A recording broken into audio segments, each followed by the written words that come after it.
Hey guys, Elvis here from the trading room. I still have to calculate all the positions for today. I think we probably come out with a little profit or a small $50 loss or $60 loss.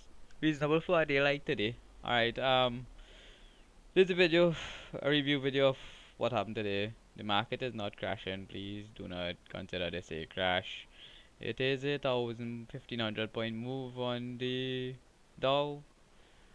But we actually know that this correction was required. We were looking for the correction during this week, just not this early in the week. After what we see on the price action on Friday. We were looking for opportunities to buy at positional at particular points in the market to see if we get a normal bounce. For the day, didn't happen. The market sold off straight, which is oddly so. The market just made a correction of 67%. Right. So now this is a 1 day chart of the slash ES S&P. You could see we've been for the month. Alright, let's go to clearly explain this through the Wall Street. So we just call it the market, give it, and the market take it back. Right. So this is January the 1st, which was the best start of the year in like about 6 years for the month of January. We know we were supposed to get a correction, just didn't know when the correction would have been, how deep the correction would have been.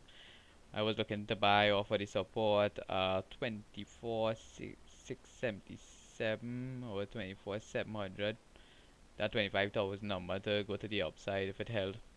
You could see the support on the daily support for the year open. Didn't hold. Breakdown straight through.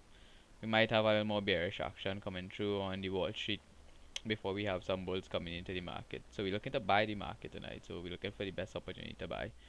Best opportunity we see is the US 500, which is the slash ES, the S&P 500. This is daily chart. Right, you can see the correction happening. You would see I have labels on where we were looking for breakers and where the gaps are in the market. So you could actually see the gap here. So we're looking for a gap fill on a long-term weekly basis. We'll come down to major support on the area here. It might be a little bit small for you to view.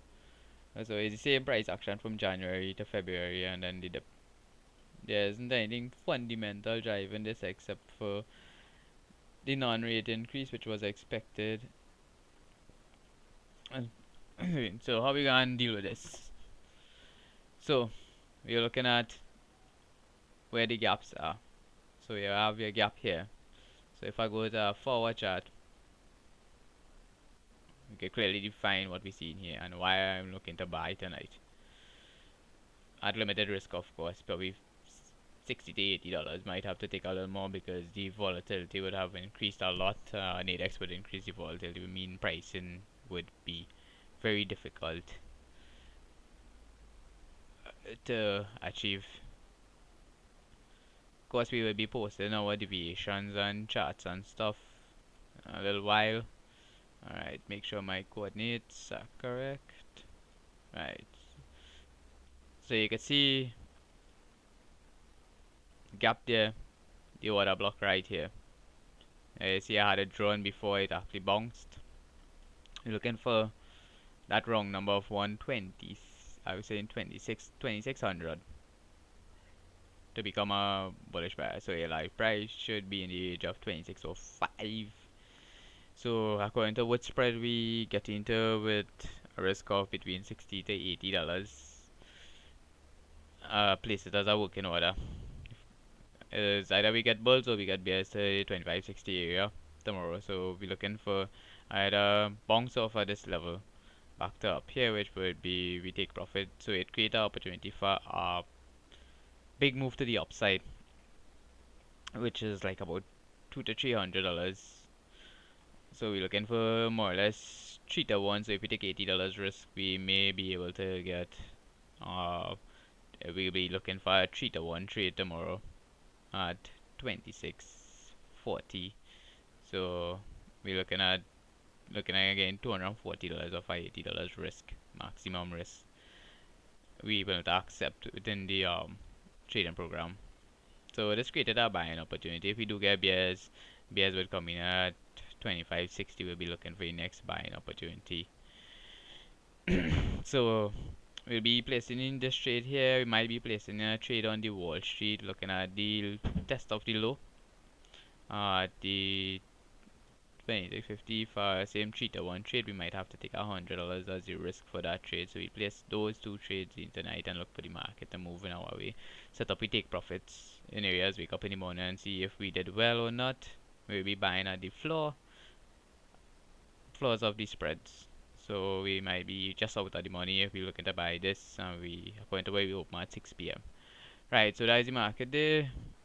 On where it is to explain that this is just a correction, not the sky is not falling. Alright, let's go to review we trade for today. As you can see, gold absolutely went nowhere in all that market volatility. We closed with about $8 plus $8, expired about $8. I took profit early on the oil, recalibrated the oil trade. We took profit here of plus $30. We got a retest. That is the reason why we took profit here. We see a volume spike. We bounced off support here, so that's why we actually took profit a little earlier. If you held on with the trade, you would have gotten full profit. The Wall Street, as you know, we clear plus 90 from that. The US 2000, we closed that with a small loss right on the bounce here. We closed off the trade at approximately here, going mad. Close off the trade right about there when we see the first bounce, because we realize how much the vol was building in the market.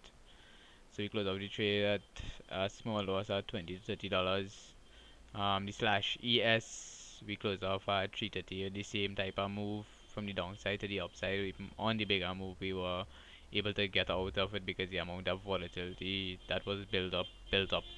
So we got out of that spread, approximately $20 to $30 loss too. um, so we had gold, oil. Let's go to doing signals. Right, so we got out of the USD card early. We expired. I'll post the expiry. I think we plus $10 here or $8 or something on the second part of the position on the Euro USD. We took plus 15 on that.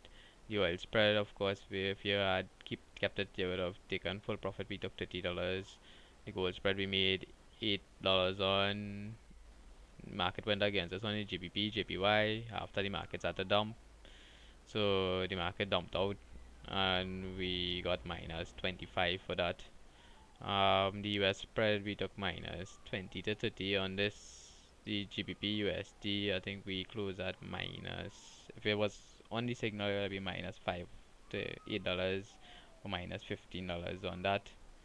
The Wall Street 30, we closed off close to break even. I think we took $30. I'll post that $30 loss. Same with this. As in, this is the take profit trade. Sorry, this is the sell. That is plus 90. Took the small loss on both Wall Street 30 and US 2000, which is that. Alright, so our trade plan is to look the whole firm on our positioning. So you could see that we just went dipped straight down. So we built some structure here. So we were looking to sell this 4097 tomorrow if possible. But we're looking to actually buy the S&P tonight and possibly the Wall Street according to what is your account level. We'll be signaling both of them as buys based on the spread on the open and the amount of volatility it have. Volatility will increase, so we'll have to set a working order and trace the Nikkei 225 to make sure that we actually get in a position that is a high probability position. Of course, the market could continue down and crash. We're not of that opinion. We just looked at what January brought us and the take back from January. So you would see this is January here. We just took back all the profits and we open back at the opening of January also. The close of December, opening of January, back at what's supposed to be normal. The market is pushing hard, but we have our opinions based on data and trading for the past 5 to 8 years. So again, guys, be careful while you're trading. Don't think the sky is falling because Nadex doesn't allow you to lose more money than your risk.